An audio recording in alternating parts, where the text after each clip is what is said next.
Well, so I got to double back on something you just said, that like entrepreneurship was for white people, that like it wasn't our thing. It actually was always our thing. Always. It was always our Y'all talking thing. about my day. This I mean, talking about my day. Go yeah, ahead. yeah, Come yeah. on with it. And in fact, if anything, like the systemic oppression that we have seen has come out of at times us being focused on entrepreneurship. You know, currently right now I'm living in Tulsa, Oklahoma, home of Black Wall Street. Like, you know, Tulsa was thriving with nothing but Black communities that were running their own show. Not just Tulsa, I'm sorry, Oklahoma as a whole, and but Tulsa being one of them. And so when you look throughout history, Black people, our communities were tighter, were thriving, were a lot more organized when we had nothing but each other, you know, and when we did have nothing but entrepreneurship. So it's always been our thing. And so I think probably my greatest reward has been like so many of those agencies that didn't hire me back then call my firm now. Why is Mike Jones playing in my head right now? Mike Jones is playing in my head. Yeah. That's the funny part now. You know? I'm just like, y'all do realize y'all passed up on me 3 times, right? Okay. It's the greatest reward. Make them wish they had you. Yeah. It's the greatest reward. No, that's awesome. Your story is inspiring me. Like, I'm about to go.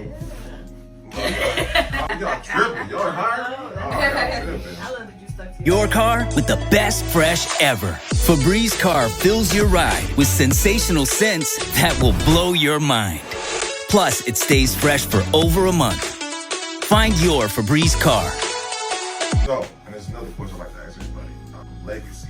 I feel like that's a key word that everyone throws around, like generational word, financial literacy, all that good stuff, but legacy is a real thing. And the legacy that I believe that we want to embody speaks a lot of volume and whatnot. So I'd like to ask you, what legacy you want to leave as Chardonnay, but then also for Touch overall? So it's funny that you asked that, because that's actually the only reason why I started making the wine as well. And so technically there are no other men with the last name Graham.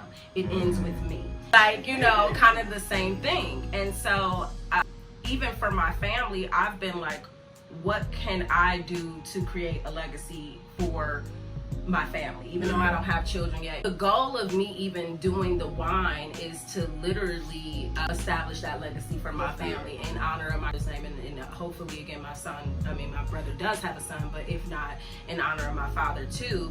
And what I've told my family is, I'm like, I'm really only building this because I want to put this business into a trust that will continue to pay our descendants for forever. So if it's successful, which, you know, like, I will put my blood, sweat, and tears into it, hopefully being successful, but not even really just because, oh, I want to be managing this wine business, but because I do want to create something that again can hopefully create that generational wealth for my family. And people don't realize too that your job actually could end up being what catapults you. I saw there was a lady I used to, she used to work for an organization, and that organization was my client. She was the director of communications. She decided to also step out on her own so that she could, you know, have more flexibility over her schedule and everything. But when she left, she made her first contract with that organization. Now, had she been a crappy employee who, you know, just did her job every day, she would not have been in a position to leverage that to say, hey, I'm about to leave, but I'm stepping out on my own. Would you all, you know, consider contracting me as, you know, as my first contract? And that was how she did it. And so to me, it was like, that was the smartest thing ever. So while you sitting up here, you know, downplaying your job or doing things wrong, you don't even realize that job could end up being one of your biggest clients if you play your cards right. Take pride in your work. Yep. Take pride in your work. I don't care how bad you don't want to do it, and do it to the best of your ability, because you never know, just like you're talking about, you never know when you're going to need that person. Yeah. And you never know who's watching you and how they may be connected somewhere else later. You know, it could be that manager you can't stand or whatever, but then they end up moving into a position somewhere else. Like, you just never. Brandon is not just oh, you know how to create this cool logo and put some colors to it, and oh, you know how to make some cool little, you know, tchotchkes or whatever. Like that's okay, that's part of it. But people don't realize how many other things go into your brand. And the number one thing that I see most businesses, small businesses, especially Black owned businesses, that they totally forget as part of the brand is your customer service process. People let me just go to sleep on that. I don't know why people just completely skip over that part, but it's like, you know, your customer service process, the whole experience that your customers have with you, that is a part of your brand.